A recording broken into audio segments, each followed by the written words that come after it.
If you sleep for 8 hours a day, you'll never be rich in this country. 80 to 100 hour weeks every week. If you really want to be successful, some days you're going to have to stay up 3 days in a row. If you actually are happy it's the weekend, your shit is broken. I can do 18, 22 hours a day easily. If you wanted to have it, rise and grind. You have to work your face off to kill it. But I say just sleep a little faster. Okay, but for real, especially over the past few years, due to my generation's go-getter attitude and with the help of social media, we have been constantly fed this message to hustle, to rise and grind, to be productive in everything we do, even while on vacation or watching TV or eating lunch. And I am no exception, both in buying into this philosophy and maybe even preaching it. I spent nearly a decade convincing myself that hard work is the one trait that will lead me to success. Living and breathing hustle culture for years has led me to this endless cycle of either working myself to sickness or feeling guilty for any moment that I'm not productive. But I think 2020 especially has forced me to slow down and ask myself, what is the limit to all of this? What happened to the value of taking breaks and reflecting and quote-unquote smelling the roses? So in today's video, I wanted to explore what I'm calling the productivity paradox and deconstruct hustle culture, to pick out the pieces that still are valuable, but also figure out what we should throw away in 2021. Okay, but before we start, what is hustle culture? Well, according to Merriam-Webster's dictionary, hustle culture is the glorification of workaholic. You stop it. Okay, so I think in one way or another, we all know what hustle culture is. It's all around us, and you've probably experienced it yourself. I know for me, I pretty much lived by this mantra my entire life. Growing up, I was constantly reminded by my Indian parents and grandparents to make them proud. I know these are probably inconsequential phrases of motivation, but I internalized them and even to this day have a voice in the back of my mind asking myself, am I working hard enough? Am I actually making them proud? That voice led me to justify late nights of studying in school, just to prove to myself that I was working as hard as possible to succeed. Once I started working in tech, I learned that this behavior was encouraged and even rewarded. And now that I work for myself and even more is at stake, I've often sacrificed my health and my relationships in the name of my work and this dream. I put so much pressure on myself to put my education to good use, to prove people wrong, to make something of myself, that sometimes I would take it too far and actually hinder my own growth and productivity. And besides that, from our favorite influencers to entrepreneurs to TV shows, hustle culture is all around us. One of my inspirations, Casey Neistat, has a tattoo that says "Do more." Online personalities like Gary Vee and Jay Shetty tell us to wake up before dawn, to stop whining and start hustling. We hear stories of Elon Musk working 80-hour weeks and sleeping on the factory floor, that nobody ever changed the world on a 40-hour work week. We see companies with slogans like "Move fast and break things," and co-working spaces with neon signs flashing "Hustle harder" and "Respect the hustle." On Instagram, we see motivational quotes of #rise and grind, or "Don't stop when you're tired," or "The weak get eaten." Oh, and I have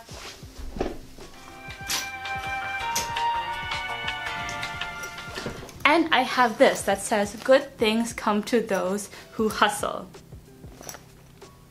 So it's everywhere. It's the glorification of workaholism. It's the idea that success can only be created by a never-ending work ethic.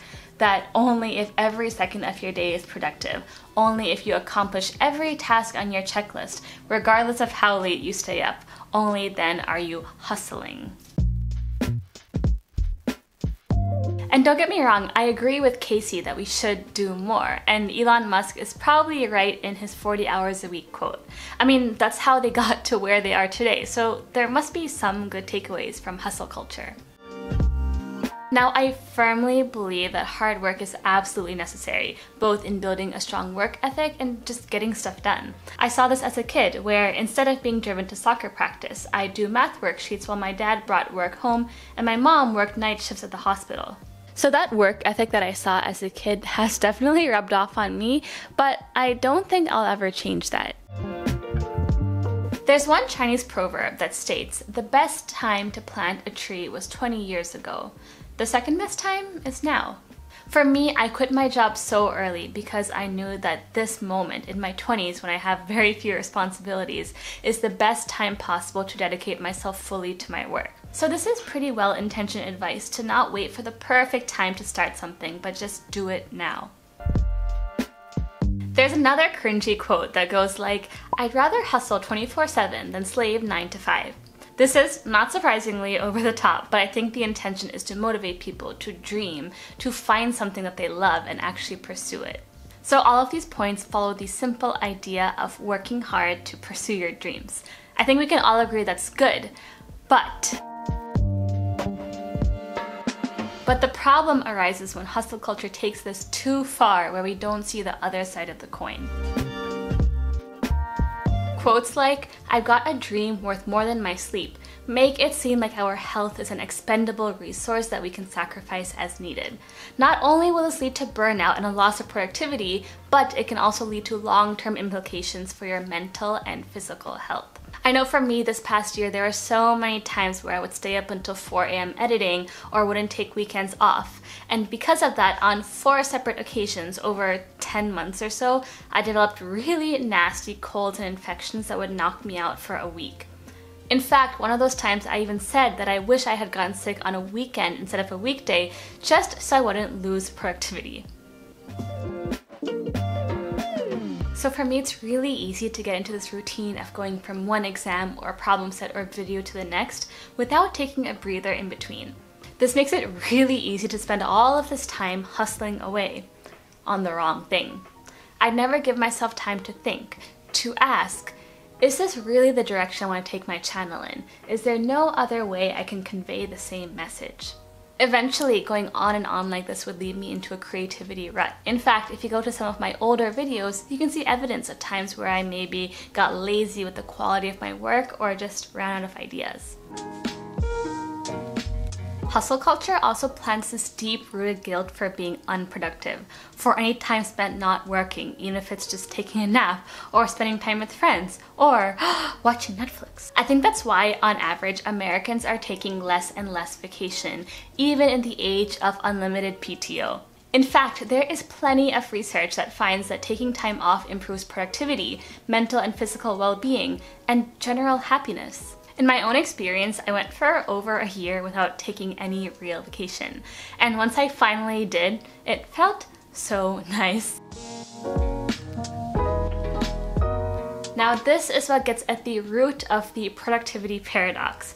In an effort to work, to be productive in everything we do, we're actually cutting short our productivity. On the scale of a workday, there's usually a point where your productivity bottoms out, where a task that would otherwise take maybe an hour might take 3. For me, that's around 6 p.m. And at that point, no matter how hard you try to work, you're just not that productive and you might as well just take a break and recharge. And on the scale of a month or a year, if you were to continuously work yourself without days off or vacations, you'll also hit a point of burnout. And this is extremely common, especially in fields like tech or medicine. So the best way to combat this is to take a break. Maybe a few hours every evening, a day every week, and a vacation here or there. I know if I told myself this an hour ago, I know if I told myself this a year ago, I would have thought that I was insane. But really, this is just setting yourself up for the long game, preserving your health and energy to keep you going in the long run. Thanks to 2020 and quarantine and living with my parents, I finally learned the value of slowing down. And that has actually unintentionally made me a lot more productive. So now that we are finally approaching 2021, here are some of the key takeaways that I want to carry over into the new year. So first, I'm going to prioritize my health over my work. And this is just the simple things like sleeping consistently and drinking water and eating healthy meals. Because when I was a young old chap in college, I could eat pizza at midnight and stay up until 3 a.m. and not exercise and it would be fine. But now my age is catching up with me and I can't do those same things again without seriously compromising my productivity and well-being. Second, I'm going to take more intentional time off. In fact, I already made this cute little vacation calendar where I've marked special days and mini vacations I want to take over the next few months. And I know it's kind of silly because I can theoretically take off whenever I want, but I think this will just force me to be more intentional about how I spend my time and actually enjoy the breaks when I take them. And finally, I'm going to change how I perceive my own effort and success. Starting this channel has really made me realize that the amount of time that I put into something isn't always correlated with the quality of the result. Some of my personal favorite and best performing videos were not those where I stayed up all night editing, but instead those where I pushed myself creatively or went out of my comfort zone. So I want to do more of that.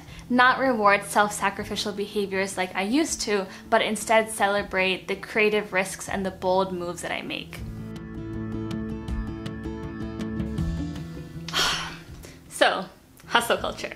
I don't like it, but I think that's because it's been so deeply ingrained in me for pretty much my whole life.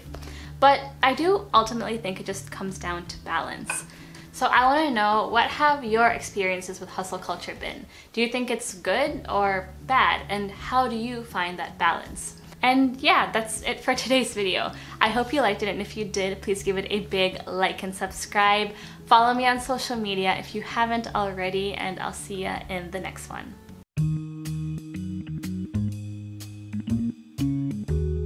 I like to switch to my hands and give everything a nice toss.